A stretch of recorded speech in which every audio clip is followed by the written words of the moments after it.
નમસ્કાર દર્શક મિત્રો, આપ જોઈ રહ્યા છો HK ન્યૂઝ। તો જોઈએ આજના મહત્વના સમાચારમાં। જાયન્ટ્સ હિંમતનગર સૈયદ દ્વારા દિવાળી પર્વની ઉજવણી।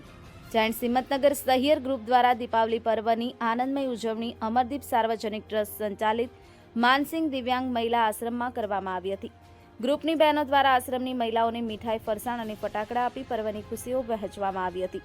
આ અવસરે બહેનોએ મહિલાઓ સાથે રહી અને ફટાકડા ફોડી આનંદ વ્યક્ત કર્યો હતો। કાર્યક્રમમાં દાતા તરીકે હાર્દિકભાઈ પટેલ, जानकीबेन पटेल, राजेश्रीबेन त्रिवेदी, हीनाबेन सोनी અને ઈલાબેન રાવલનો સહકાર નોંધપાત્ર રહ્યો। ગ્રુપ તરફથી પ્રમુખ સોનલબેન મહેતા તેમજ અન્ય બહેનો ઉપસ્થિત રહ્યા હતા। સંસ્થાના સંચાલક સુરેશભાઈ તરફથી કાર્યક્રમને સફળ બનાવવા માટે મહત્વપૂર્ણ સહકાર મળ્યો હતો। Bureau report HK news Himmatnagar.